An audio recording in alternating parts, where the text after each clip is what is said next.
아니, 너는 도윤이? 자재 떨어진다. 비켜. 쾅. 철근이 쏟아졌습니다. 한 청년이 노동자를 밀쳐냈습니다. 노동자 대신 맞고 쓰러졌습니다. 한성그룹 한영숙 회장, 68살. 현장 점검 중 그 장면을 목격했습니다. 쓰러진 청년의 안전모가 벗겨졌습니다. 목덜미가 드러났습니다. 별 모양 흉터, 영숙의 몸이 얼어붙었습니다. 30년 전 5살 아들이 침대에서 떨어져 생긴 흉터, 똑같았습니다. 도윤아? 영숙의 입에서 이름이 새어나왔습니다. 청년이 고개를 돌렸습니다. 눈이 마주쳤습니다. 그 순간 이유 없이 가슴이 쿵 내려앉았습니다. 영숙은 몰랐습니다.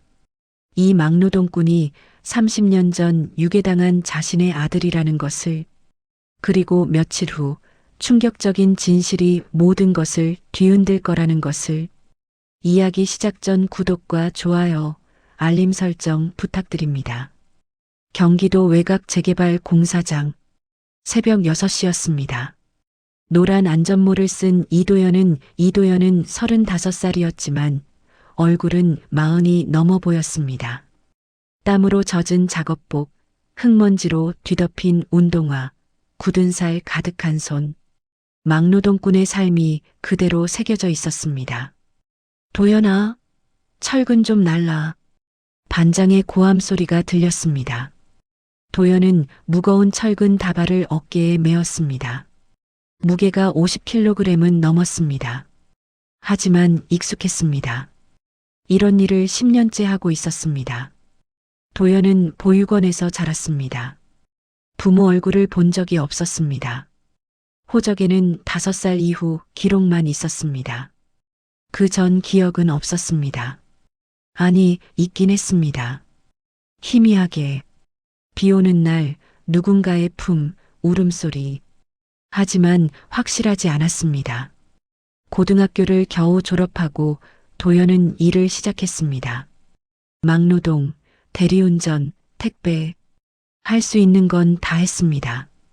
돈을 벌어야 했습니다. 자신을 키워준 김순자 아주머니 때문이었습니다. 순자는 65살이었습니다. 보육원 조리사로 일하다가 도연을 데려왔습니다. 정식 입양은 아니었습니다. 돈이 없어서 서류를 못 냈습니다. 하지만 순자는 도연을 아들처럼 키웠습니다. 밥을 굶기지 않았습니다. 학교를 보냈습니다. 아플 때 간호했습니다. 도연은 순자를 엄마라고 불렀습니다. 혈연은 아니었지만 엄마였습니다. 도연이 할 수 있는 건 돈을 버는 것뿐이었습니다. 순자의 혈압약을 사는 것, 집세를 내는 것, 반찬을 사는 것. 그게 전부였습니다. 퇴근 후 도연은 달동네 반지하로 돌아갔습니다. 좁은 방이었습니다. 곰팡이 냄새가 났습니다. 창문은 반쯤 땅에 묻혀 있었습니다. 햇빛이 거의 들지 않았습니다. 하지만 집이었습니다. 왔니? 순자가 부엌에서 나왔습니다. 앞치마를 두르고 있었습니다. 저녁을 준비하고 있었습니다. 도연은 신발을 벗으며 대답했습니다. 네, 엄마. 혈압약은 드셨어요? 응. 아까 먹었어. 순자는 웃었습니다. 주름진 얼굴이었지만 따뜻한 미소였습니다. 도연은 씻고 나와 밥상 앞에 앉았습니다. 된장찌개와 김치, 그리고 계란 1개. 소박한 저녁이었습니다. 텔레비전에서 뉴스가 나왔습니다. 재건축 소식이었습니다. 도연은 화면을 보며 투덜거렸습니다. 저 건물도 언젠간 부서지겠죠. 우리 같은 사람들 밀려나는 건 한순간이니까요. 순자는 고개를 끄덕였습니다. 알고 있었습니다. 달동네는 사라지고 있었습니다. 재개발이라는 이름으로 가난한 사람들은 갈 곳이 없었습니다. 순자와 도연도 마찬가지였습니다. 그래도 우리 이만하면 잘 살고 있잖니. 순자가 말했습니다. 도연은 웃었습니다. 쓴웃음이었습니다. 잘 산다고 할 수 있을까? 하루하루 버티는 것 뿐인데. 하지만 순자를 위해 긍정적으로 대답했습니다. 그렇죠. 이만하면 괜찮아요. 밤이 되었습니다. 도연은 좁은 방에 누웠습니다. 천장을 바라보았습니다. 낡은 천장이었습니다. 금이 가 있었습니다. 도연은 생각했습니다. 언제까지 이렇게 살까? 언제까지 막노동을 할까? 나이가 들면 어떻게 될까? 두려웠습니다. 미래가 보이지 않았습니다. 하지만 포기할 수 없었습니다. 순자가 있었습니다. 순자를 돌봐야 했습니다. 도연은 눈을 감았습니다. 내일도 일해야 했습니다. 한편 서울 강남, 유리로 지어진 거대한 건물이 밤하늘을 찔렀습니다. 한성그룹 본사였습니다. 대한민국 굴지의 건설그룹이었습니다. 재계 10위 안에 드는 대기업이었습니다. 최고층 회장실, 화려한 사무실이었습니다. 넓은 책상, 비싼 가구, 예술작품들, 모든 것이 완벽했습니다. 하지만 그 안에 앉은 여자는 외로워 보였습니다. 한영숙, 68살이었습니다. 한성그룹 회장이었습니다. 철의 여회장이라 불렸습니다. 냉정하고 단호하고 강했습니다. 하지만 혼자였습니다. 영숙은 서랍을 열었습니다. 맨 아래 서랍이었습니다. 사진 한 장이 있었습니다. 낡은 사진이었습니다. 30년은 된 듯 했습니다. 사진 속에는 5살 정도 되어 보이는 남자아이가 있었습니다. 한도윤, 영숙의 아들이었습니다. 30년 전 유괴당했습니다. 범인은 전화 한 통을 걸어왔습니다. 돈을 요구했습니다. 영숙은 준비했습니다. 하지만 범인은 나타나지 않았습니다. 아들도 돌아오지 않았습니다. 경찰이 수사했습니다. 아무것도 찾지 못했습니다. 시간이 흘렀습니다. 1년, 2년, 10년. 아들은 사라진 채였습니다. 영숙의 남편은 견디지 못했습니다. 충격으로 쓰러졌습니다. 병원에 입원했습니다. 결국 세상을 떠났습니다. 영숙은 혼자 남았습니다. 슬픔을 삼켰습니다. 눈물을 감췄습니다. 일에 매달렸습니다. 회사를 키웠습니다. 성공했습니다. 하지만 행복하지 않았습니다. 아들이 없었습니다. 영숙은 사진을 쓰다듬었습니다. 아들의 얼굴을 만졌습니다.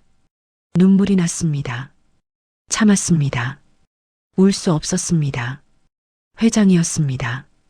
강해야 했습니다. 도윤아, 어디 있니? 영숙은 작게 중얼거렸습니다. 아무도 듣지 못하는 목소리였습니다. 밤은 깊어갔습니다. 영숙은 사진을 다시 서랍에 넣었습니다. 감정을 묻었습니다. 내일도 일해야 했습니다. 다음 날 아침 영숙은 회의실에 앉았습니다. 임원들이 보고했습니다. 실적, 계획, 문제점들. 영숙은 듣고 지시했습니다. 냉정했습니다. 감정이 없었습니다. 철의 여회장이었습니다.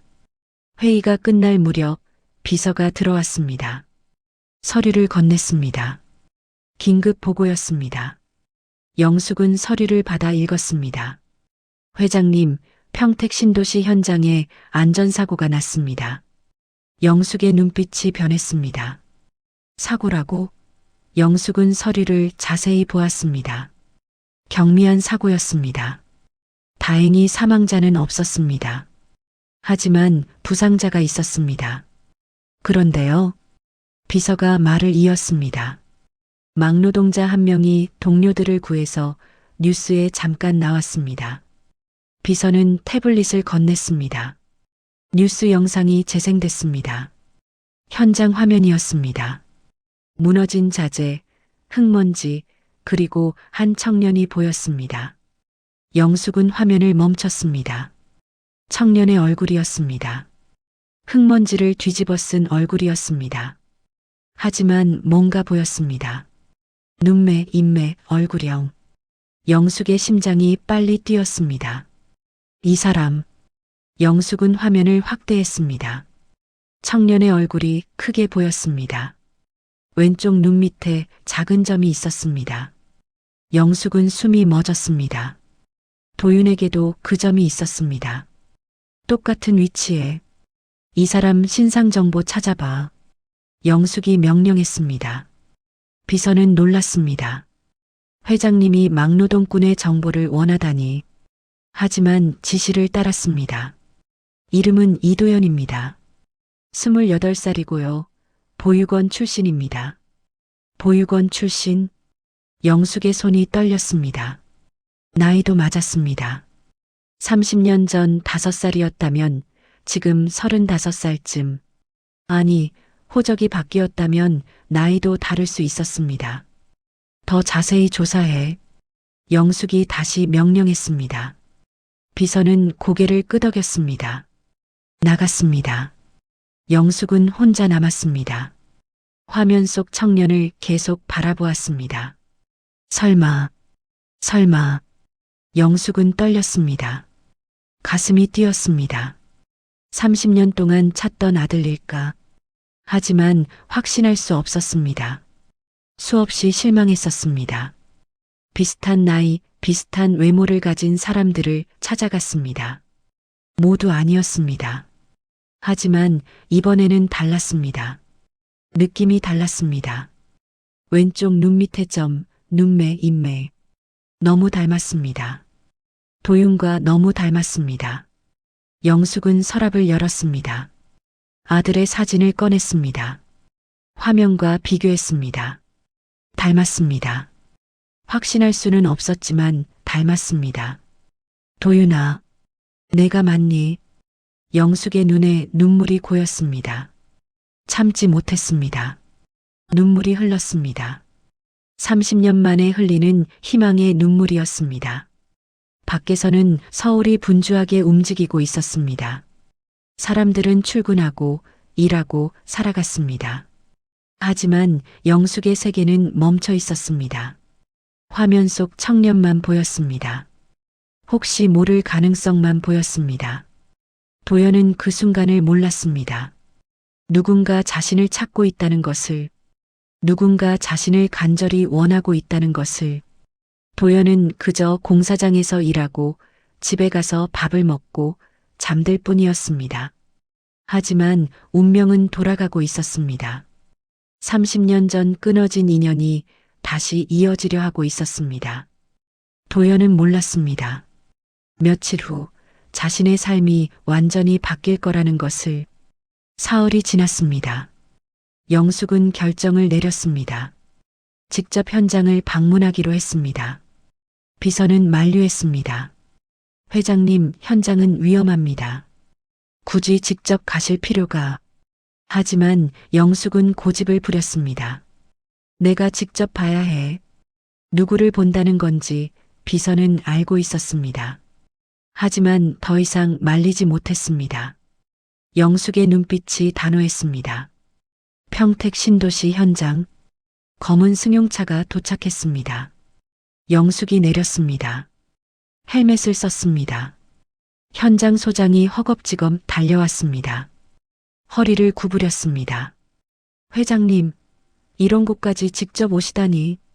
소장의 목소리가 떨렸습니다. 회장이 현장에 오는 건 흔한 일이 아니었습니다. 뭔가 문제가 있는 걸까? 소장은 불안했습니다. 괜찮습니다. 그냥 둘러보러 왔어요. 영숙은 침착했습니다. 하지만 가슴은 빨리 뛰고 있었습니다. 저 어딘가에 도연이 있었습니다. 얼굴을 보면 알 수 있을까? 아들인지 아닌지. 현장을 걸었습니다. 컨테이너 사무실, 자재 더미, 먼지 날리는 모래바람. 50대, 60대 시청자들에게 익숙한 풍경이었습니다. 영숙도 젊은 시절 이런 현장을 많이 다녔습니다. 하지만 지금은 낯설었습니다. 너무 오랜만이었습니다. 인부들이 일하고 있었습니다. 땀 흘리며 욕하며 웃으며. 영숙은 한 명 한 명 보았습니다. 도연을 찾았습니다. 하지만 보이지 않았습니다. 저기 자재 정리하는 사람들 누구죠? 영숙이 물었습니다.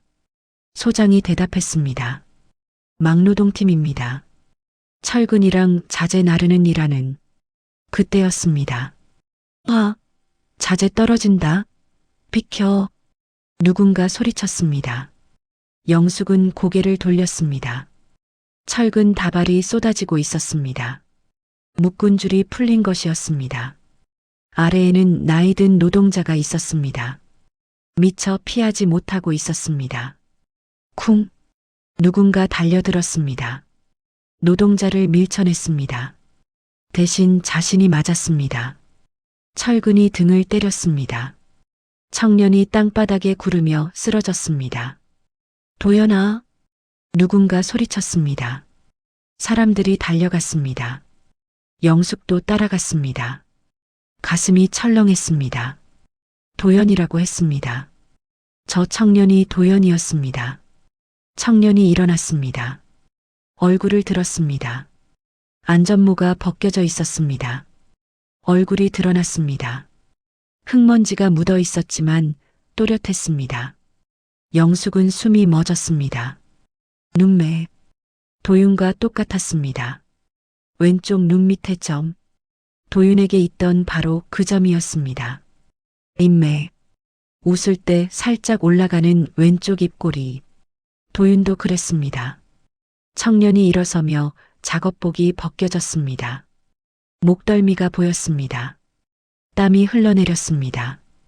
그리고 그곳에 희미한 흉터가 있었습니다. 별 모양이었습니다. 영숙의 다리에 힘이 풀렸습니다. 그 흉터. 도윤이 3살 때 침대에서 떨어져 생긴 흉터였습니다. 병원에 갔었습니다. 꿰맸습니다. 별 모양으로 남았습니다. 영숙은 기억했습니다.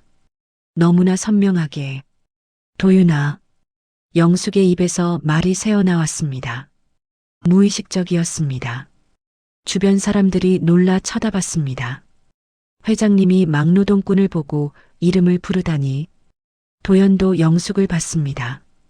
눈이 마주쳤습니다. 도연은 어리둥절했습니다. 저 여자는 누구지? 왜 날 아는 것처럼 쳐다보지? 하지만 이상했습니다. 가슴이 쿵 내려앉았습니다. 이유 없이 눈물이 날 것 같았습니다. 절 아세요? 도연이 물었습니다. 영숙은 대답하지 못했습니다. 입이 떨렸습니다. 뭐라고 말해야 할까? 당신이 내 아들일지 모른다고? 믿어줄까? 아니, 본인도 믿을 수 없었습니다. 회장님, 비서가 달려왔습니다. 영숙을 부축했습니다. 영숙이 비틀거렸습니다. 숨이 가빠졌습니다. 가슴이 답답했습니다. 너무 놀랐습니다. 너무 확신했습니다. 저 청년이 도윤이었습니다. 병원 가셔야 합니다. 비서가 소리쳤습니다. 소장도 당황했습니다. 회장님이 쓰러지다니. 큰일이었습니다. 사람들이 우왕좌왕했습니다. 영숙은 컨테이너로 옮겨졌습니다. 누웠습니다. 의무실 침대였습니다. 낡은 침대였습니다.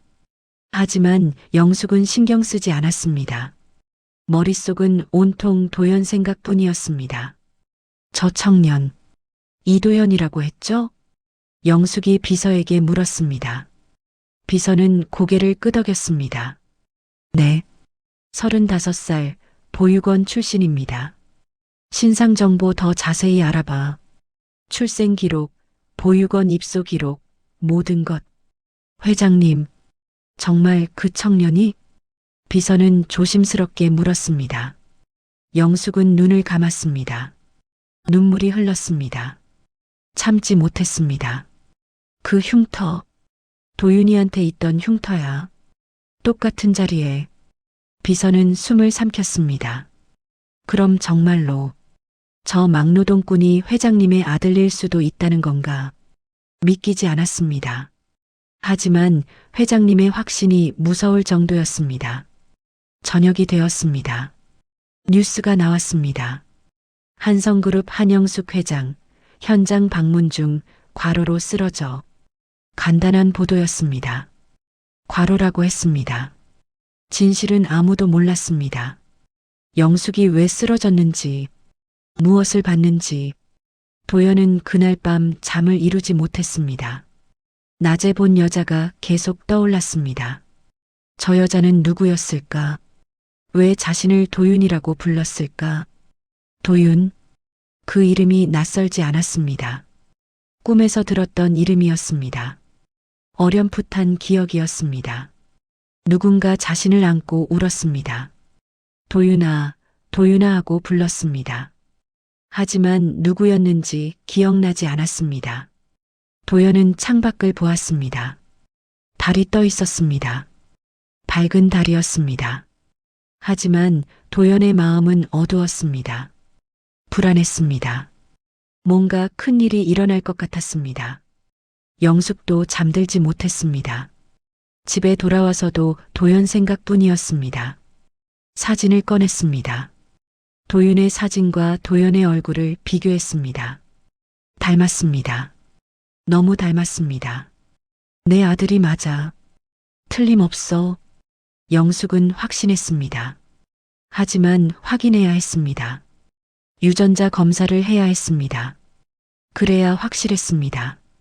영숙은 비서에게 전화했습니다. 내일 이도현 씨를 본사로 부르세요. 제가 직접 만나야 해요.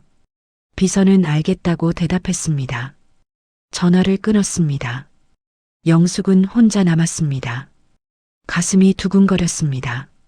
내일 다시 만납니다. 아들을. 아마도.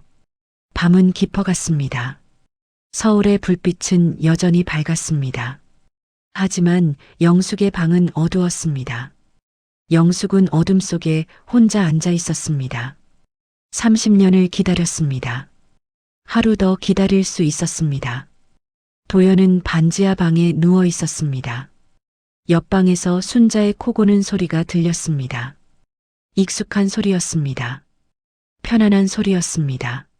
하지만 오늘은 달랐습니다. 불안했습니다. 내일 본사에 가라고 했습니다. 회장이 부른다고 했습니다. 왜 자신을 부르는 걸까? 도연은 알 수 없었습니다. 하지만 가야 했습니다. 거절할 수 없었습니다. 도연은 눈을 감았습니다. 잠들려 애썼습니다. 하지만 쉽지 않았습니다. 뇌리에 여자의 얼굴이 떠올랐습니다. 눈물 흘리던 얼굴이었습니다. 왜 울었을까? 도연은 알고 싶었습니다. 다음 날 아침, 도연은 현장 소장에게 불려갔습니다. 소장의 얼굴이 굳어 있었습니다. 이도현, 본사에서 찾는다. 회장님이 직접 만나신다더라. 도연은 어리둥절했습니다. 회장이 자신을 왜 만나려는 걸까? 어제 사고 때문일까? 문제가 생긴 걸까? 도연은 불안했습니다. 제가 뭘 잘못했나요? 모르겠다. 그냥 가보래. 빨리. 도연은 씻고 옷을 갈아입었습니다. 하지만 깨끗한 옷이 없었습니다. 청바지에 낡은 후드티. 그게 전부였습니다. 도연은 그 옷을 입고 본사로 향했습니다. 서울 강남. 한성그룹 본사 건물은 거대했습니다. 유리로 된 외벽이 하늘을 찔렀습니다. 도연은 올려다보았습니다. 압도당했습니다. 저 안에 들어가야 한다니. 로비에 들어섰습니다. 대리석 바닥이었습니다. 반짝거렸습니다. 도연의 낡은 운동화가 소리를 냈습니다. 삐걱삐걱. 사람들이 쳐다봤습니다. 양복 입은 사람들이었습니다. 도연은 어색했습니다. 여기는 자신이 있을 곳이 아니었습니다. 안내 데스크로 갔습니다. 직원이 도연을 위아래로 훑어봤습니다. 무시하는 눈빛이었습니다. 무슨 일이세요? 저, 회장님이 부르셨는데요. 직원은 코웃음 쳤습니다. 이런 차림으로 회장을 만나러 왔다고? 하지만 전화로 확인하자 표정이 변했습니다. 정말이었습니다. 회장이 부른 게 맞았습니다. 죄송합니다. 이쪽으로 오세요. 도연은 엘리베이터를 탔습니다. 최고층 버튼이 눌렸습니다. 올라갔습니다. 층수가 올라갈수록 도연의 심장도 빨리 뛰었습니다. 긴장됐습니다. 무섭기도 했습니다. 엘리베이터 문이 열렸습니다. 화려한 복도였습니다. 비서가 기다리고 있었습니다. 도연을 회의실로 안내했습니다. 문이 열렸습니다. 영숙이 앉아 있었습니다. 혼자였습니다. 도연을 보자 일어났습니다. 눈빛이 떨렸습니다. 도연도 영숙을 봤습니다. 어제 본 그 여자였습니다. 앉으세요. 영숙이 말했습니다. 목소리가 떨렸습니다. 도연은 앉았습니다. 영숙도 앉았습니다. 둘은 서로를 바라봤습니다. 침묵이 흘렀습니다. 이도연 씨라고 하셨죠? 영숙이 먼저 말을 꺼냈습니다. 도연은 고개를 끄덕였습니다. 네. 호적상 부모는 어떻게 되나요? 없습니다. 보육원 출신입니다. 영숙의 손이 테이블을 움켜잡았습니다. 도연은 계속 말했습니다. 5살 이후 기록밖에 없다고 들었습니다. 그 전 기억도 없고요. 5살 이후 영숙은 계산했습니다. 도윤이 유괴당한 게 5살 때였습니다. 나이가 맞았습니다. 너무 맞았습니다. 어릴 적 이름, 혹시 다른 이름으로 불렸던 기억은 없나요? 영숙이 떨리는 목소리로 물었습니다. 도연은 고개를 갸우뚱했습니다. 아니요. 평생 도연이었는데. 하지만 말을 멈췄습니다. 기억이 떠올랐습니다. 꿈속에서 들었던 이름이었습니다. 누군가 자신을 부르던 이름이었습니다. 도윤이라고 불리진 않았나요? 영숙이 물었습니다. 도연은 숨이 막혔습니다. 어떻게 알았을까? 그 이름을. 도연은 영숙을 봤습니다. 영숙의 눈에 눈물이 가득했습니다. 그 이름을. 도연이 말을 더듬었습니다. 영숙은 기다렸습니다. 도연은 기억을 더듬었습니다. 희미했습니다. 하지만 있었습니다. 해질녘국도. 비가 내렸습니다. 뒷좌석에 앉아 있었습니다. 어린 자신이었습니다. 누군가 안고 있었습니다. 울고 있었습니다. 도윤아, 도윤아 하고 불렀습니다. 여자의 목소리였습니다. 잘 모르겠습니다. 도연은 부인했습니다. 확신할 수 없었습니다. 꿈이었을 수도 있었습니다.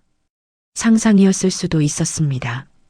하지만 영숙은 알았습니다. 도연의 눈빛에서 봤습니다. 기억하고 있었습니다.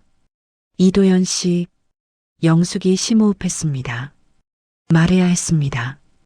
도연에게 진실을 말해야 했습니다. 혹시 나와 같이 유전자 검사를 해줄 수 있겠습니까?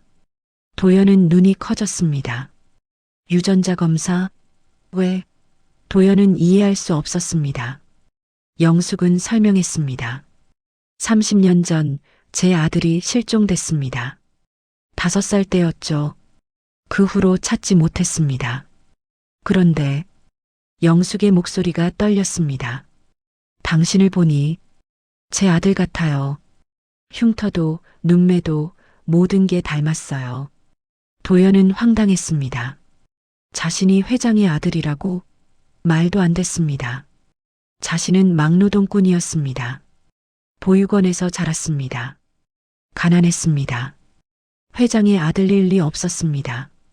저 같은 막노동꾼이 회장님 아들일 리가 없잖습니까? 도연이 말했습니다. 영숙은 고개를 저었습니다. 그럴 리 없다고 나도 수천 번 되뇌었습니다. 그런데도 가슴이 내 말을 안 듣네요. 영숙의 눈에서 눈물이 흘렸습니다. 도연은 당황했습니다.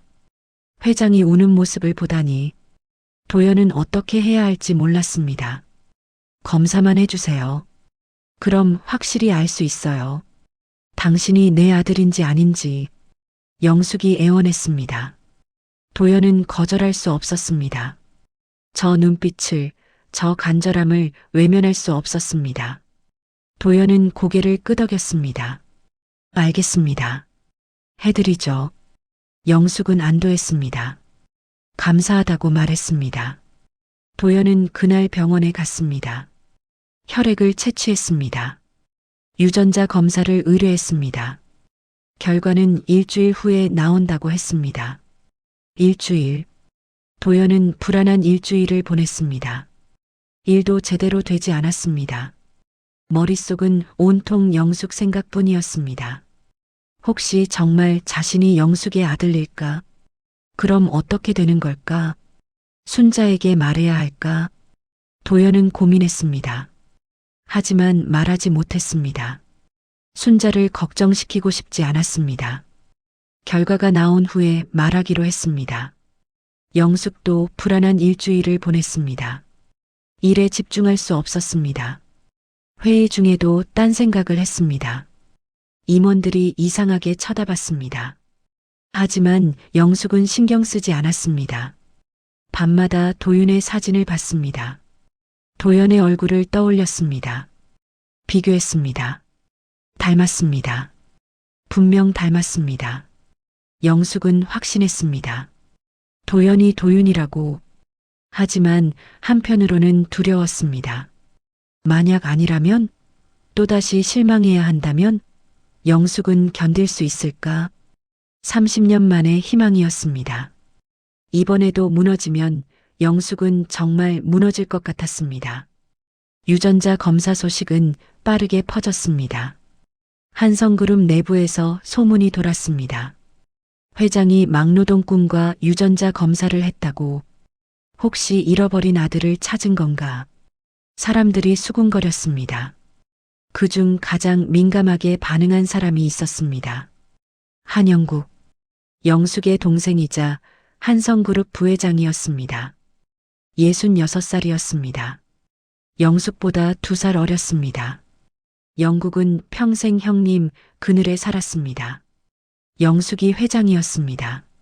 능력도 있었고 지분도 많았습니다. 영국은 부회장이었습니다. 이름뿐인 자리였습니다. 실권은 없었습니다. 영국에게는 아들이 있었습니다. 한지훈, 37살이었습니다. 명문대를 나왔습니다. 미국 유학도 다녀왔습니다. 언론은 재벌 3세 모범생이라고 칭찬했습니다. 하지만 지훈의 본 모습은 달랐습니다. 냉정했습니다. 돈을 위해서라면 무엇이든 했습니다. 현장에서는 안전 예산을 줄였습니다. 서민 아파트를 원가 이하로 부실 시공하라고 지시했습니다. 이윤이 최우선이었습니다. 영국과 지훈은 회장 자리를 노렸습니다. 영숙이 물러나면 영국이 회장이 될 것입니다. 그리고 나중에는 지훈이 승계받을 것입니다. 완벽한 계획이었습니다. 하지만 도윤이 돌아오면 달라졌습니다. 영숙의 친아들이 나타나면 후계 구도가 무너졌습니다. 도윤이 모든 걸 물려받을 것입니다. 영국과 지훈은 아무것도 받지 못할 것입니다. 영국은 아들을 불렀습니다. 비밀 회의였습니다. 사무실에 둘만 남았습니다. 영국이 입을 열었습니다. 저 막노동꾼 하나 때문에 우리가 쌓아 올린 게 무너질 수 있다. 지훈은 알고 있었습니다. 위기였습니다. 큰 위기였습니다. 내 자리를 지키려면 필요하면 더러운 짓도 해야 해. 영국의 말이었습니다. 지훈은 잠시 망설였습니다. 하지만 욕심이 이겼습니다. 회장 자리를 포기할 수 없었습니다. 지훈은 고개를 끄덕였습니다. 알겠습니다. 제가 처리하겠습니다. 지훈은 비서에게 전화했습니다. 몇 가지 지시를 내렸습니다. 비서는 알겠다고 대답했습니다. 계획이 시작됐습니다. 유전자 검사를 담당한 교수가 있었습니다. 대학병원 교수였습니다. 유명한 사람이었습니다. 하지만 약점이 있었습니다. 예전에 한성그룹 장학금을 받았습니다. 빚이 있었습니다. 지훈의 비서가 교수를 찾아갔습니다. 조용히 압력을 넣었습니다. 교수님, 검사 결과를 조금 조정해 주실 수 있을까요? 교수는 거절했습니다. 윤리에 어긋났습니다. 할 수 없었습니다. 하지만 비서는 계속 압박했습니다. 교수님 딸이 우리 계열사에 다니고 계시죠? 그리고 연구비도 우리 재단에서 지원받고 계시고요. 협박이었습니다. 교수는 궁지에 몰렸습니다. 거절하면 모든 걸 잃을 것 같았습니다. 고민했습니다. 밤새 고민했습니다. 결국 굴복했습니다. 알겠습니다. 하겠습니다. 교수는 자신을 합리화했습니다. 한 번만이라고, 이번만 도와주면 된다고. 하지만 마음 한구석은 무거웠습니다. 잘못된 일이었습니다. 한편 도연은 본사 임시직으로 발령받았습니다. 영숙의 지시였습니다. 안전교육과 자료 정리를 돕는 일이었습니다. 현장보다는 편했습니다. 하지만 어색했습니다. 사무실 직원들이 도연을 이상하게 봤습니다. 막노동꾼이 갑자기 본사에 왔으니 당연했습니다. 소문도 돌았습니다. 회장 아들 아니냐고. 도연은 부담스러웠습니다. 저녁에 현장 동료들과 술을 마셨습니다. 동료들이 놀렸습니다. 야, 이도현. 이제 우리 같은 막노동하고는 안 놀겠네? 회장님 사위 되는 거 아니야? 에이, 장난치지 마요. 나 같은 거지한테 무슨. 도연은 웃으며 부인했습니다. 하지만 마음 한편은 불편했습니다. 정말 회장의 아들이 되면 어떻게 될까? 이 사람들과 멀어질까? 순자 엄마는 어떻게 될까? 집에 돌아왔습니다. 순자가 무릎에 파스를 붙이고 있었습니다. 시장 분식집에서 하루 종일 일한 탓이었습니다. 무릎이 쑤셨습니다. 도연은 가슴이 아팠습니다. 엄마, 제가 해드릴게요. 도연이 파스를 붙여드렸습니다. 순자는 고맙다며 웃었습니다. 도연은 순자를 봤습니다. 20년 넘게 자신을 키워준 사람이었습니다. 혈연은 아니었지만 진짜 엄마였습니다. 혹시 정말 영숙의 아들이라면 도연은 순자를 버려야 할까? 부자가 되면 순자와 헤어져야 할까? 도연은 두려웠습니다. 선택하고 싶지 않았습니다. 도연아, 요즘 무슨 일 있니? 표정이 안 좋아. 순자가 물었습니다. 도연은 고개를 저었습니다. 아니에요. 그냥 좀 피곤해서요. 거짓말이었습니다. 순자는 알았습니다. 하지만 더 묻지 않았습니다. 도연이 말하고 싶을 때 말할 거라고 믿었습니다. 일주일이 지났습니다. 유전자 검사 결과가 나오는 날이었습니다. 도연과 영숙은 병원에 갔습니다. 교수가 결과를 설명할 예정이었습니다. 영국과 지훈도 왔습니다. 가족이라는 이유였습니다. 회의실에 모였습니다. 교수가 서류를 들고 들어왔습니다. 표정이 굳어 있었습니다. 영숙은 긴장했습니다. 도연도 떨렸습니다. 교수가 입을 열었습니다. 목소리가 떨렸습니다. 양심의 가책 때문이었습니다. 하지만 이미 결정했습니다. 거짓말을 하기로. 한영숙 회장님과 이도현 씨의 유전자. 교수는 잠시 멈췄습니다. 영숙은 숨을 참았습니다. 도연도 기다렸습니다. 교수가 말했습니다. 친자 관계 불일치로 나왔습니다. 순간 공기가 얼어붙었습니다. 영숙의 얼굴이 하얗게 질렸습니다. 도연은 고개를 떨궜습니다. 영국과 지우는 속으로 안도했습니다. 불일치, 아들이 아니었습니다. 도연은 영숙의 아들이 아니었습니다. 30년 만에 희망이 무너졌습니다. 영숙은 서류를 낚아챘습니다. 손이 떨렸습니다. 글자가 보이지 않았습니다. 이럴 리가 없어. 영숙이 중얼거렸습니다. 믿을 수 없었습니다. 그렇게 닮았는데, 흉터까지 똑같았는데, 아들이 아니라니.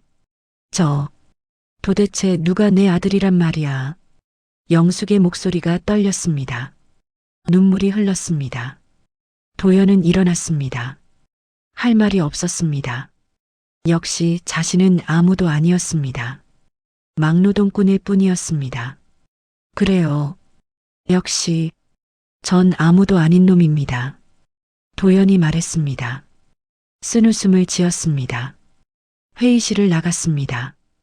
영숙은 불렀습니다. 하지만 도연은 돌아보지 않았습니다. 엘리베이터를 탔습니다. 문이 닫혔습니다. 영숙은 주저앉았습니다. 울었습니다. 30년 동안 참았던 감정이 터졌습니다. 비서가 부축했습니다. 하지만 영숙은 일어서지 못했습니다. 힘이 없었습니다. 그날 저녁 뉴스가 나왔습니다. 한성그룹 한영숙 회장, 막노동자를 아들로 착각, 침해설 대두. 자막이 떴습니다. 언론이 들끓었습니다. 회장이 정신이 이상해진 거 아니냐고, 경영 능력에 문제가 있는 거 아니냐고 떠들어댔습니다. 이사회에서 영국이 움직였습니다. 임원들을 규합했습니다. 회장님이 예전 같지 않습니다. 그룹을 위해서라도 이제 경영 일선에서 물러나실 때가 됐습니다. 임원들이 수군거렸습니다. 동의하는 분위기였습니다. 영국은 미소 지었습니다. 계획대로였습니다. 지훈도 만족했습니다. 도연은 그 소식을 들었습니다. 가슴이 아팠습니다. 내가 괜히 끼어들어 회장님까지 망가뜨렸다고 생각했습니다. 자책했습니다. 본사 일을 그만뒀습니다. 다시 공사장으로 돌아갔습니다. 하지만 운명은 아직 끝나지 않았습니다. 더 큰 사건이 기다리고 있었습니다. 도연은 공사장으로 돌아왔습니다. 익숙한 곳이었습니다. 흙먼지, 소음, 땀 냄새. 여기가 도연의 자리였습니다. 본사는 도연이 있을 곳이 아니었습니다. 동료들이 반겼습니다. 돌아와서 반갑다고 했습니다. 도연은 웃었습니다. 역시 여기가 편했습니다. 다시 철근을 날랐습니다. 무거웠습니다. 하지만 마음은 편했습니다. 며칠이 지났습니다. 공사는 계속됐습니다. 하지만 분위기가 이상했습니다. 현장 소장이 초조해했습니다. 본사에서 압박이 들어왔다고 했습니다. 공기를 앞당기라고, 빨리 끝내라고, 안전 예산도 줄이래. 미친 거 아냐? 소장이 투덜거렸습니다. 도연도 불안했습니다. 안전 예산을 줄이면 위험했습니다. 사고가 날 수 있었습니다. 하지만 본사 지시였습니다. 따라야 했습니다. 지훈의 지시였습니다. 돈을 아끼기 위해서였습니다. 공기를 앞당기면 위약금을 안 물어도 됐습니다. 안전은 중요하지 않았습니다. 이윤만 중요했습니다. 며칠 후 밤이었습니다. 야간 작업이 진행됐습니다. 타워 크레인이 자재를 옮기고 있었습니다. 불안정했습니다. 점검이 제대로 안 됐기 때문이었습니다. 예산이 없었습니다. 도연은 컨테이너 근처에서 일하고 있었습니다. 신임 노동자가 안에 있었습니다. 서류를 정리하고 있었습니다. 도연은 밖에서 자재를 정리했습니다. 끽. 이상한 소리가 들렸습니다. 도연은 고개를 들었습니다. 타워 크레인이 흔들렸습니다. 볼트가 풀려 있었습니다. 위험했습니다. 도연은 소리쳤습니다. 크레인 위험해. 다들 피해. 사람들이 뛰었습니다. 크레인이 기울었습니다. 천천히 하지만 확실하게 무너지고 있었습니다. 도연은 컨테이너를 봤습니다. 안에 신입이 있었습니다. 빠져나와야 했습니다. 쿵! 크레인이 넘어졌습니다. 거대한 철골이 쏟아졌습니다. 컨테이너를 덮쳤습니다. 먼지가 피어올랐습니다. 비명이 들렸습니다. 아비규환이었습니다. 도연아, 뛰어. 누군가 소리쳤습니다. 하지만 도연은 뛰지 않았습니다. 컨테이너로 달려갔습니다. 문이 찌그러져 있었습니다. 열리지 않았습니다. 안에서 신입이 울고 있었습니다. 살려주세요. 나갈 수가 없어요. 도연은 문을 잡아당겼습니다. 힘껏 당겼습니다. 열리지 않았습니다. 주변에 철골이 쏟아지고 있었습니다. 위험했습니다.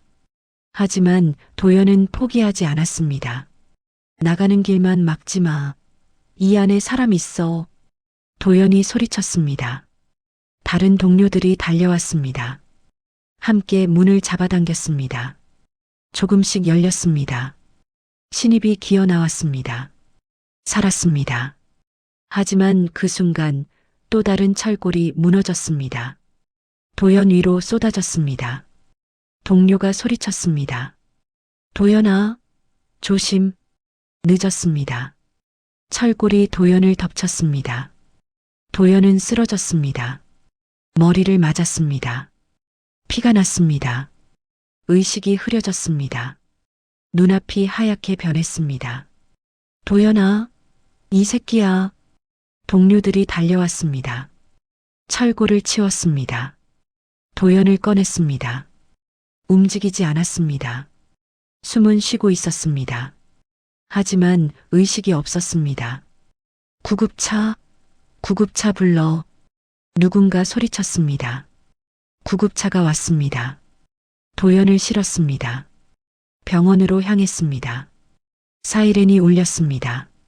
밤하늘에 소리가 퍼졌습니다. 사고 소식은 빠르게 퍼졌습니다. 뉴스에 나왔습니다. 속보였습니다. 한성건설 현장 붕괴, 안전규정 무시 의혹. 자막이 떴습니다. 기자들이 달려들었습니다. 현장을 촬영했습니다. 무너진 크레인, 부서진 컨테이너. 참혹한 광경이었습니다. 영숙은 뉴스를 봤습니다. 회장실에 앉아 있었습니다. 화면을 보는 순간 얼어붙었습니다. 평택 신도시 현장이었습니다. 도연이 일하는 곳이었습니다. 도연 씨는 괜찮아? 영숙이 비서에게 물었습니다. 비서는 전화로 확인했습니다. 얼굴이 굳었습니다. 부상자 중에 이도연 씨가 있습니다. 병원으로 이송됐다고.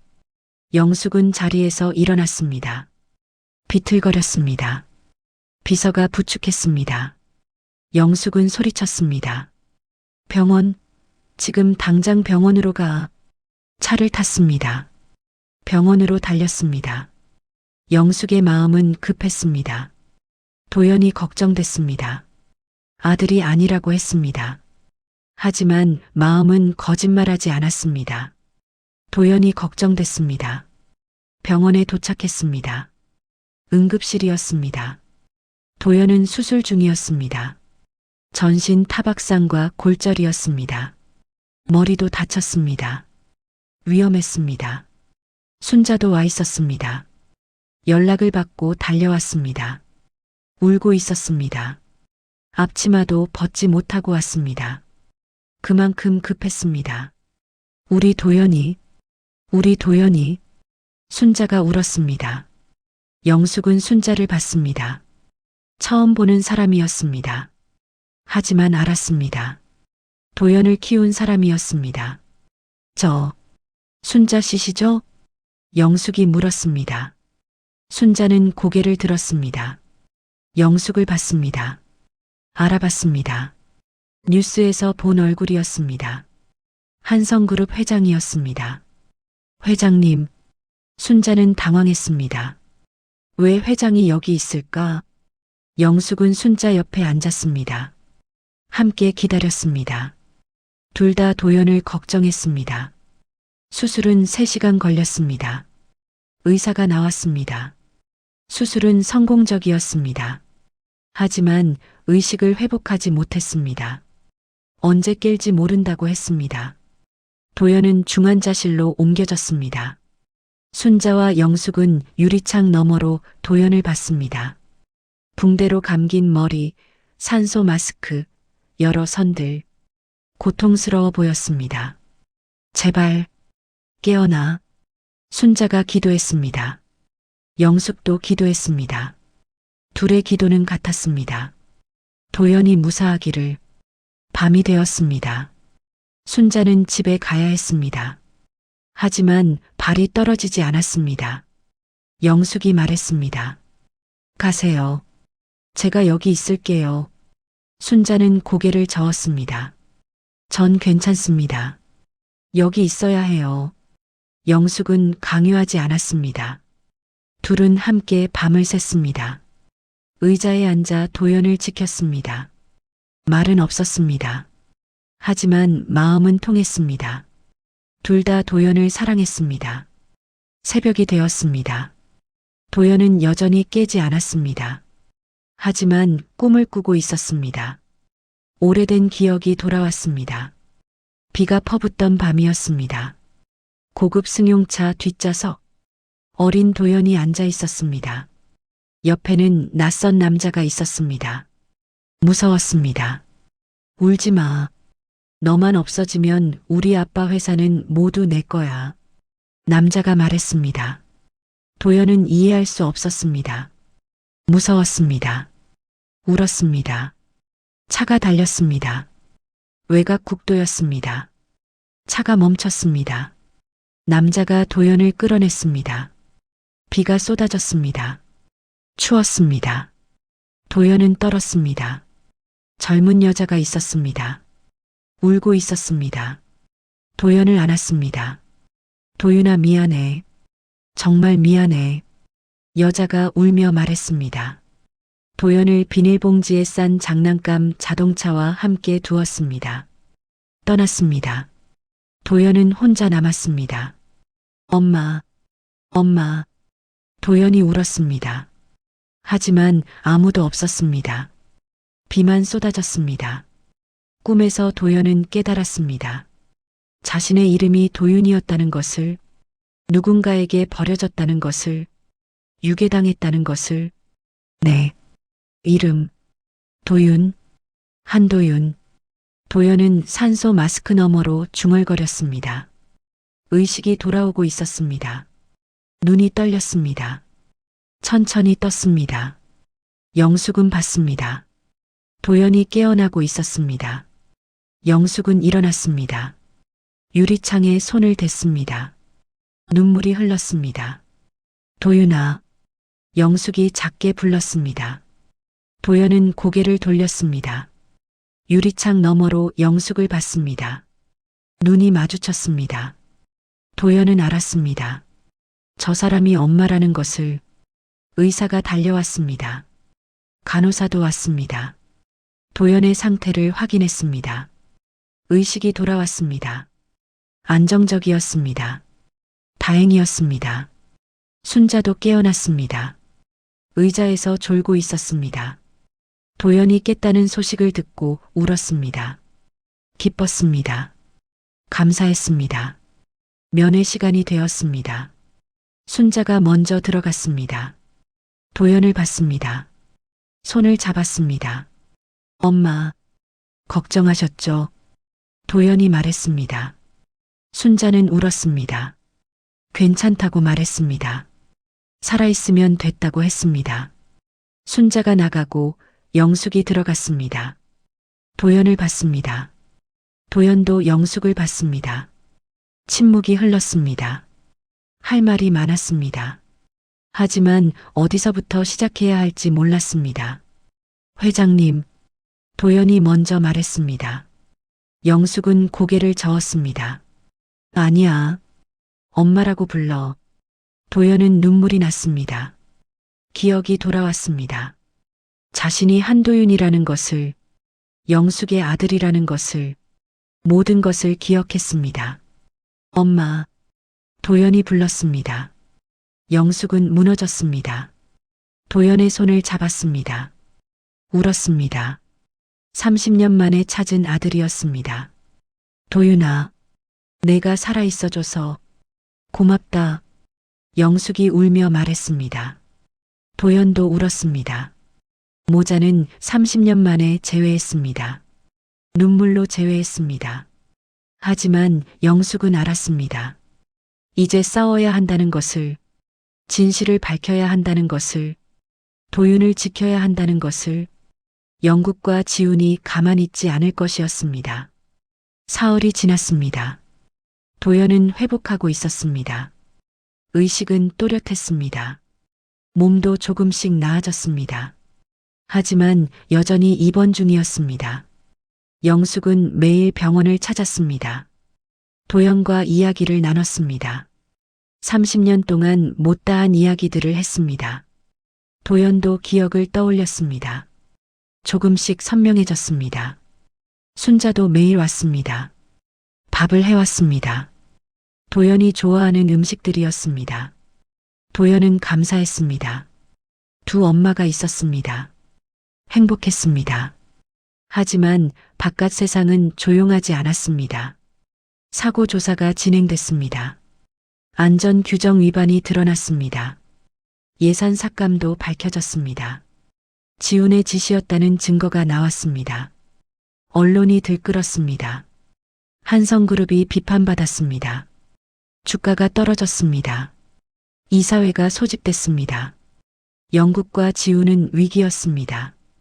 그 무렵 영숙에게 찾아온 사람이 있었습니다. 장미자였습니다. 70살이었습니다.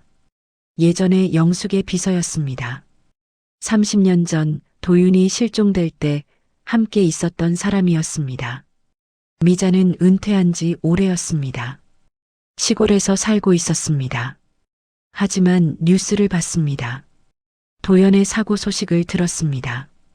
그리고 결심했습니다. 이제는 말해야 한다고. 미자는 서울로 올라왔습니다. 영숙의 집을 찾았습니다. 문을 두드렸습니다. 영숙이 나왔습니다. 놀랐습니다. 미자 씨, 어쩐 일이에요? 미자는 가방을 열었습니다. 낡은 카세트 테이프와 노트를 꺼냈습니다. 영숙에게 건넸습니다. 손이 떨렸습니다. 이제라도 말씀드려야 할 것 같아서요. 영숙은 테이프를 받았습니다. 무엇인지 물었습니다. 미자는 깊은 숨을 쉬었습니다. 말하기 시작했습니다. 30년 전 도윤군 유괴 사건. 사실은 유괴가 아니라 부회장님이 꾸민 일이었습니다. 영숙은 얼어붙었습니다. 믿을 수 없었습니다. 동생이, 영국이 조카를 유괴했다고? 증거가 있습니다. 미자는 테이프를 가리켰습니다. 영숙은 테이프를 재생했습니다. 오래된 녹음이었습니다. 음질이 나빴습니다. 하지만 목소리는 또렷했습니다. 애만 없으면 상속은 전부 내 몫이야. 해외로 빼돌렸다가 죽은 걸로 처리해. 영국의 목소리였습니다. 영숙은 손이 떨렸습니다. 믿고 싶지 않았습니다. 하지만 분명했습니다. 동생의 목소리였습니다. 어떻게 이런 걸? 영숙이 떨리는 목소리로 물었습니다. 미자는 설명했습니다. 제가 우연히 녹음했습니다. 30년 전 부회장님 사무실에서 통화하시는 걸 들었습니다. 이상해서 녹음기를 켰습니다. 미자는 계속 말했습니다. 하지만 무서워서 말하지 못했습니다. 부회장님이 무서웠습니다. 그래서 숨기고 살았습니다. 하지만 이번 사고를 보고 더 이상 참을 수 없었습니다. 영숙은 울었습니다. 배신감이 밀려왔습니다. 동생을 믿었습니다. 함께 회사를 키웠습니다. 하지만 동생은 아들을 빼앗아갔습니다. 그리고 미자가 말을 이었습니다. 이번 유전자 검사도 조작됐습니다. 부회장 쪽에서 교수에게 압력을 넣었습니다. 영숙은 숨이 막혔습니다. 검사 결과가 거짓이었다고? 도연이 아들이 맞았다고? 제가 그날 쓰레기통에 버려진 원본 서류를 봤습니다. 진짜 결과는 친자 일치였습니다. 미자는 노트를 펼쳤습니다. 메모가 적혀 있었습니다. 검사 결과에 진실이 적혀 있었습니다. 영숙은 모든 것을 이해했습니다. 그럼 도연이가 정말 네, 도윤군이 맞습니다. 회장님의 아들이 맞습니다. 영숙은 주저앉았습니다. 기쁨과 분노가 동시에 밀려왔습니다. 아들을 찾았다는 기쁨, 동생에게 배신당했다는 분노, 감정이 폭발했습니다. 어떻게 내 동생이? 영숙은 울었습니다. 미자는 영숙을 부축했습니다. 한참을 그렇게 있었습니다. 영숙은 진정했습니다. 이제 할 일이 있었습니다. 진실을 밝혀야 했습니다. 미자 씨, 이 증거를 공개해야 합니다. 영숙이 말했습니다. 미자는 고개를 끄덕였습니다. 각오하고 온 것이었습니다. 영숙은 변호사를 불렀습니다. 검찰에도 연락했습니다. 증거를 제출했습니다. 수사가 시작됐습니다. 영국과 지우는 조사받았습니다. 교수도 불려갔습니다. 교수는 자백했습니다. 압력을 받았다고, 검사 결과를 조작했다고, 진실이 드러났습니다. 언론이 들끓었습니다. 한성그룹 부회장, 조카 유괴 음모, 30년 만에 드러나, 유전자 검사 조작, 교수 자백, 뉴스가 연일 나왔습니다. 국민이 분노했습니다. 영국과 지훈에 대한 비난이 쏟아졌습니다. 도연은 병원에서 뉴스를 봤습니다. 모든 진실을 알게 됐습니다. 자신이 유괴당했다는 것, 영국의 짓이었다는 것, 검사 결과가 조작됐다는 것. 그럼 난 정말 엄마 아들이었어. 도연은 울었습니다. 기뻤습니다. 하지만 화도 났습니다. 영국과 지훈이 미워졌습니다. 자신의 인생을 망친 사람들이었습니다. 영숙이 병실에 왔습니다. 도연을 안았습니다. 미안해. 엄마가 미안해. 진작 알았어야 했는데. 아니에요. 엄마 잘못이 아니에요. 도연이 말했습니다. 영숙을 위로했습니다. 둘은 울었습니다. 30년의 아픔을 울었습니다. 순자도 진실을 알았습니다. 놀랐습니다. 도연이 재벌가 아들이었다니. 하지만 걱정됐습니다. 도연이 자신을 떠날까봐. 하지만 도연은 말했습니다. 엄마는 엄마예요. 영숙 회장님도 엄마고 순자 엄마도 엄마예요. 둘 다 제 엄마예요. 순자는 울었습니다. 고마웠습니다. 도연은 자신을 버리지 않았습니다. 영국과 지우는 구속됐습니다. 증거가 명확했습니다. 유괴교사, 검사 결과 조작, 안전규정 위반. 죄목이 많았습니다. 변호사가 달라붙었습니다. 하지만 소용없었습니다. 임시 주주총회가 소집됐습니다. 이사회도 열렸습니다. 영숙은 준비했습니다. 마지막 싸움이었습니다. 도연도 함께 갔습니다. 목발을 짚었습니다. 하지만 당당했습니다. 주주총회 날이었습니다. 한성그룹 본사 대강당. 수백 명의 주주가 모였습니다. 언론도 왔습니다. 카메라가 즐비했습니다. 역사적인 날이었습니다. 영국과 지우는 보석으로 나왔습니다. 변호사들이 수십 명 붙었습니다. 마지막 발악이었습니다. 경영권을 지키려 했습니다. 단상에 영국이 먼저 올랐습니다. 양복을 차려입었습니다. 하지만 얼굴은 초췌했습니다. 구속의 여파였습니다. 존경하는 주주 여러분. 영국이 말을 시작했습니다. 목소리가 떨렸습니다. 최근 사고와 여러 논란으로 그룹의 신뢰가 훼손되었습니다. 이는 전적으로 경영진의 책임입니다.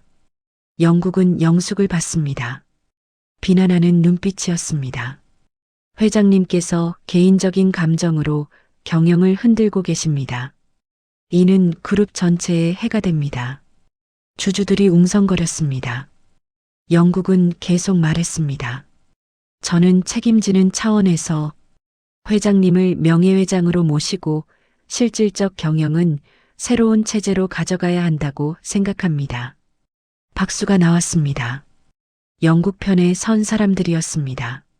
매수된 주주들이었습니다. 영국은 미소 지었습니다. 아직 끝나지 않았다고 생각했습니다. 하지만 그때 회의실 뒤편 문이 열렸습니다. 영숙이 들어왔습니다. 옆에는 목발을 짚은 도연이 있었습니다. 그리고 장미자도 함께였습니다. 영숙은 단상으로 걸어갔습니다. 영국과 마주 섰습니다. 둘의 시선이 부딪혔습니다. 영국은 당황했습니다. 영숙의 눈빛이 달랐습니다.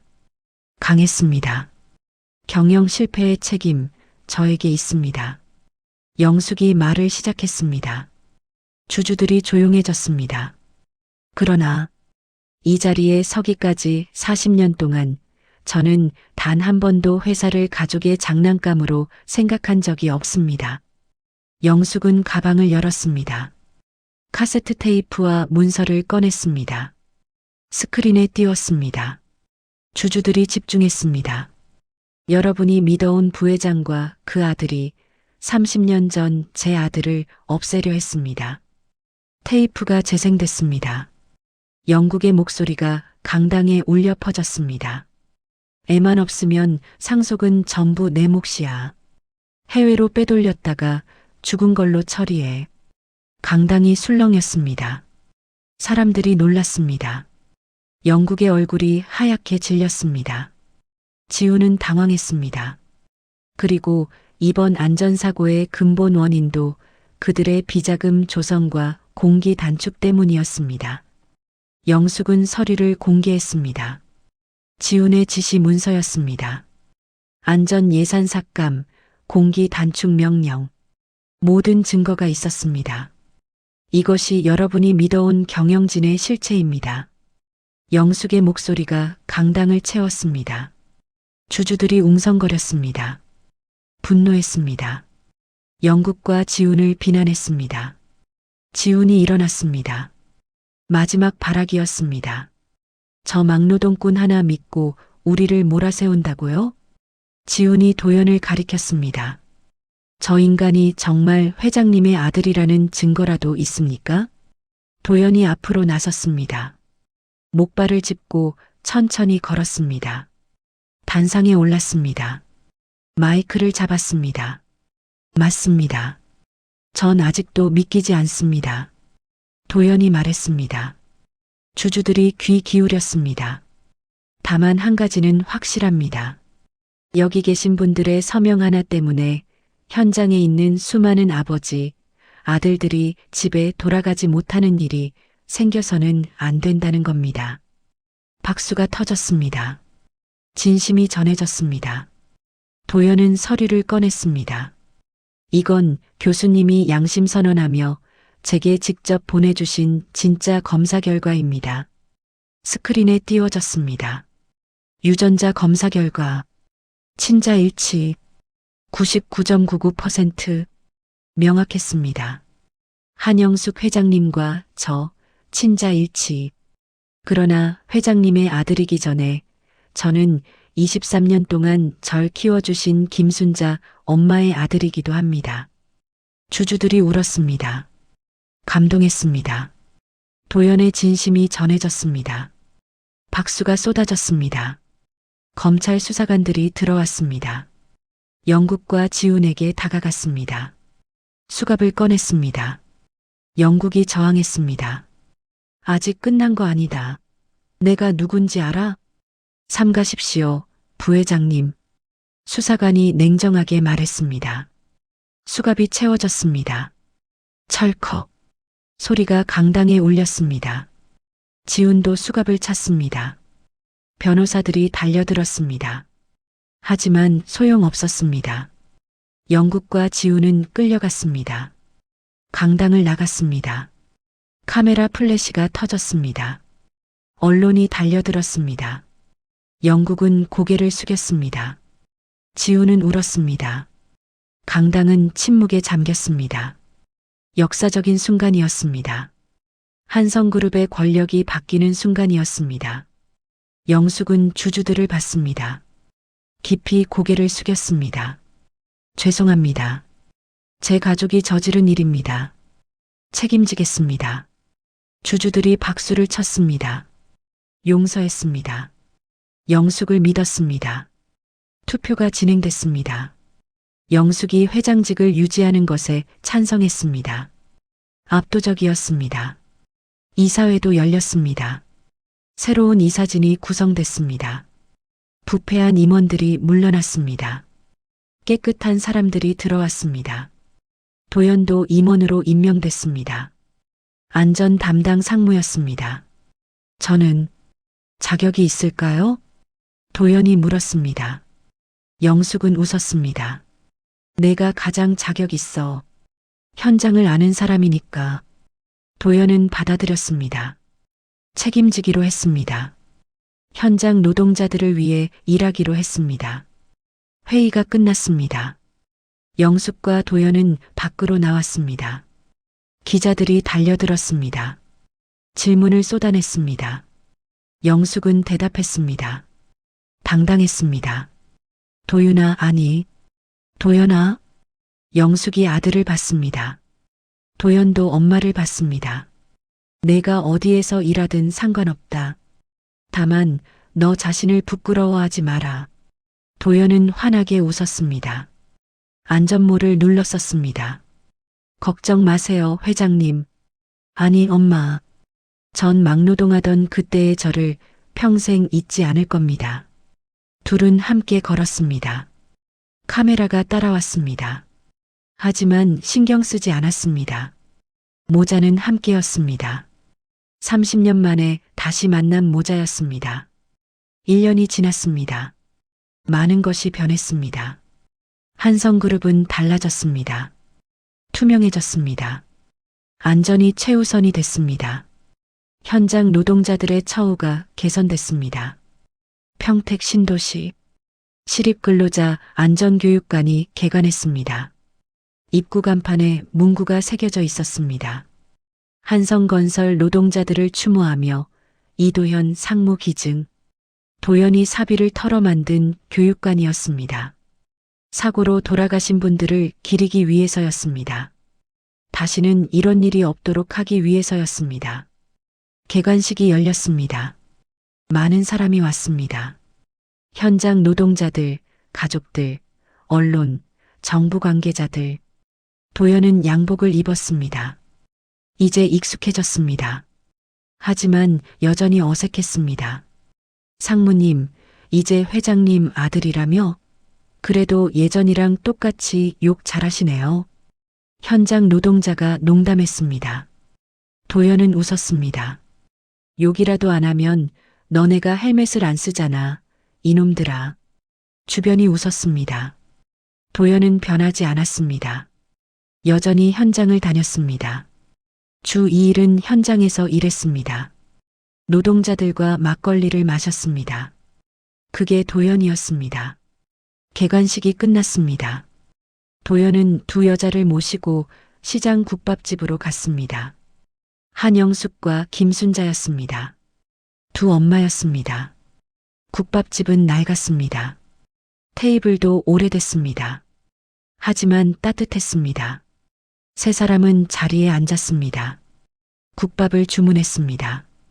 영숙이 순자를 봤습니다. 조심스럽게 말했습니다. 순자 씨, 제 아들을, 아니, 우리 아들을 20년 넘게 키워주셔서 감사합니다. 영숙은 자리에서 일어났습니다. 허리를 깊이 숙였습니다. 이른이 다 된 재벌 회장이 고개를 숙였습니다. 순자는 놀라 손사래를 쳤습니다. 아이고 회장님, 왜 그러세요? 이놈이 많이 모자라긴 해도 제게도 큰 힘이었어요. 순자가 말했습니다. 눈물이 났습니다. 도연도 울컥했습니다. 두 엄마가 있었습니다. 감사했습니다. 엄마, 둘 다 오래오래 계셔야 합니다. 한 분이라도 없으면 전 또 길을 잃을 것 같아요. 도연이 말했습니다. 목소리가 떨렸습니다. 두 엄마가 도연의 손을 잡았습니다. 함께 울었습니다. 행복의 눈물이었습니다. 식사를 마치고 밖으로 나왔습니다. 옛 달동네는 변했습니다. 재건축이 됐습니다. 공원과 임대 아파트가 들어섰습니다. 깨끗했습니다. 순자도 그곳에 이사했습니다. 도연이 마련해줬습니다. 아이들이 자전거를 타고 지나갔습니다. 웃으며 놀았습니다. 도연은 그 모습을 보며 생각했습니다. 한도윤이라는 이름, 엄마가 잃어버린 아들을 찾기 위해 품어온 이름, 이도연이라는 이름, 순자 엄마가 나를 사람 만들려고 붙여준 이름. 나는 이제 그 두 이름을 다 안고 누군가의 삶을 지키는 사람이 되고 싶다. 공사장으로 향했습니다. 도연은 여전히 현장을 다녔습니다. 상무였지만 현장 일을 게을리하지 않았습니다. 안전을 점검했습니다. 노동자들과 이야기를 나눴습니다. 해가 저물었습니다. 노을이 붉게 물들었습니다. 공사장 위로 아름다운 하늘이 펼쳐졌습니다. 도연은 안전모를 벗었습니다. 하늘을 올려다봤습니다. 영숙이 옆에 왔습니다. 아들의 옆 얼굴을 바라봤습니다. 흐뭇했습니다. 자랑스러웠습니다. 도윤아, 아니, 도연아. 영숙이 불렀습니다. 도연은 엄마를 봤습니다. 내가 어디에서 일하든 상관없다. 다만 너 자신을 부끄러워하지 마라. 도연은 웃었습니다. 고개를 끄덕였습니다. 알아요, 엄마. 저는 제가 누구인지 알아요. 도연은 다시 안전모를 썼습니다. 현장으로 걸어갔습니다. 노동자들이 반겼습니다. 도연은 그들과 함께 일했습니다. 땀 흘렸습니다. 웃었습니다. 순자는 분식집으로 돌아갔습니다. 여전히 일했습니다. 도연이 그만두라고 했습니다. 하지만 순자는 거절했습니다. 일하는 게 좋았습니다. 사람들과 이야기하는 게 좋았습니다. 그게 순자의 삶이었습니다. 영숙은 회사로 돌아갔습니다. 일이 많았습니다. 하지만 이제는 외롭지 않았습니다. 아들이 있었습니다. 저녁이면 통화했습니다. 주말이면 만났습니다. 가족이 있었습니다. 영국과 지우는 감옥에 있었습니다. 재판이 끝났습니다. 유죄 판결을 받았습니다. 오랜 형을 살게 됐습니다. 영숙은 면회를 갔습니다. 한 번만, 마지막으로, 형님, 영국이 울었습니다. 용서를 빌었습니다. 하지만 영숙은 고개를 저었습니다. 용서는 도윤이가 할 일이야. 내가 할 수 없어. 영숙은 돌아섰습니다. 떠났습니다. 다시는 오지 않을 것입니다. 형제의 인연은 끝났습니다. 계절이 바뀌었습니다. 봄이 왔습니다. 공사장에 꽃이 피었습니다. 도연은 꽃을 보며 웃었습니다. 살아있다는 게 느껴졌습니다. 어느 날 도연은 옛 보육원을 찾았습니다. 자신이 자란 곳이었습니다. 낡았습니다. 하지만 추억이 있었습니다. 도연은 기부금을 냈습니다. 아이들을 위해서였습니다. 저도 여기서 자랐어요. 이 아이들도 잘 자랄 거예요. 도연이 원장에게 말했습니다.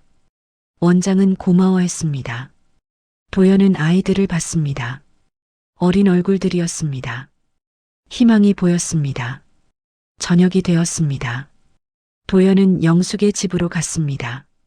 저녁 식사 약속이 있었습니다. 순자도 왔습니다. 세 사람은 함께 밥을 먹었습니다. 웃으며 이야기를 나눴습니다. 도연아, 행복하니? 영숙이 물었습니다. 도연은 고개를 끄덕였습니다. 네, 정말 행복해요. 순자도 웃었습니다. 도연의 행복이 자신의 행복이었습니다. 영숙도 마찬가지였습니다. 세 사람은 행복했습니다. 밤이 되었습니다. 도연은 창밖을 봤습니다. 서울의 야경이었습니다. 불빛이 아름다웠습니다. 도연은 생각했습니다. 공사장 막노동 청년이었던 한 남자. 잃어버린 아들이라는 운명을 만났습니다. 두 어머니의 사랑을 받았습니다. 새로운 세계로 나아갔습니다. 하지만 변하지 않았습니다. 자신을 잊지 않았습니다. 도연은 미소 지었습니다. 내일도 현장에 갈 것입니다. 노동자들을 만날 것입니다. 안전을 지킬 것입니다. 그게 도연의 삶이었습니다. 영숙은 아들을 바라봤습니다. 자랑스러웠습니다. 30년을 기다렸습니다. 아들을 찾았습니다. 이제는 놓지 않을 것입니다. 도연아, 네, 엄마. 사랑해. 저도 사랑해요, 엄마. 두 사람은 안았습니다. 모자의 포옹이었습니다. 30년 만에 완전한 재회였습니다. 그렇게 공사장 막노동 청년이었던 한 남자의 삶은 잃어버린 아들이라는 운명과 두 어머니의 사랑 속에서 새로운 세계로 이어져 갔습니다. 구독, 좋아요, 알림 설정으로 도윤 청년의 앞날을 응원해 주세요. 실버광장